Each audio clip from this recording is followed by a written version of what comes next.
Hi hello नमस्कार. आपल्या चॅनलवरच्या एका नवीन व्हिडिओमध्ये आपलं अगदी मनापासून स्वागत आहे.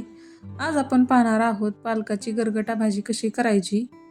भाकरीबरोबर खूप छान लागते ही भाजी. तुम्ही एकदा नक्की ट्राय करून पहा. चला तर व्हिडिओला सुरुवात करूया. इकडे बघा मी पालक स्वच्छ धुवून घेतलेला आहे. अशा प्रकारे एकदम बारीक असा पालक कट करून घ्यायचा आहे. पालक कट करून झालाय. आता आपण याला कढईत टाकून घेऊ.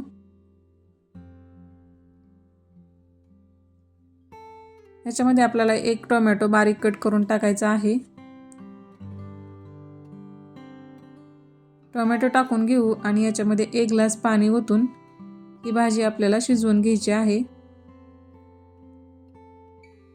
तर बघा कढई गॅसवर ठेवली आणि 10 ते 15 मिनिटं मंद गॅसवर ही भाजी आपल्याला शिजवून घ्यायची. तोपर्यंत आपण या भाजीचं वाटण तयार करून घेऊ. 5 ते 6 हिरव्या मिरच्या आणि 10 ते 12 लसणाच्या पाकळ्या अशा प्रकारे मिक्सरमध्ये बारीक करून घेऊ. बघा आपली भाजी पण शिजवून तयार झाली.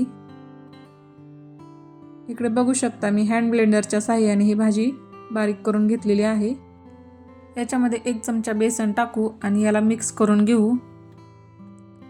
बेसन टाकल्यामुळे पाणी एकीकडे आणि भाजी एकीकडे असं होत नाही. तर गॅसवर कढई गरम करायला ठेवली. त्यामध्ये 1 चमचा तेल टाकले. बारीक कट केलेला लसूण टाकला.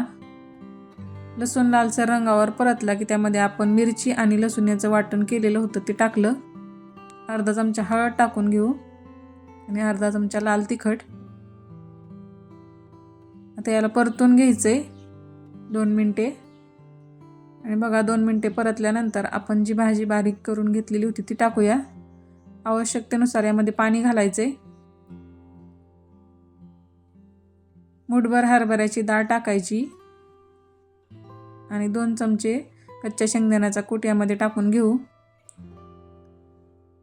आता ही भाजी आपल्याला 5 ते 7 मिनिटं मंद गॅसवरती शिजू द्यायची आहे. सर्वात शेवटी याच्यामध्ये चवीनुसार मीठ टाकू. तर बघा 5 ते 7 मिनिटं झालेली आहेत. खूप छान आपली ही भाजी तयार होते. भाकरीबरोबर भाताबरोबर तर खूप छान लागते. तुम्ही एकदा नक्की ट्राय करून पहा. तयार झाली आपली पालक गरगटा भाजी.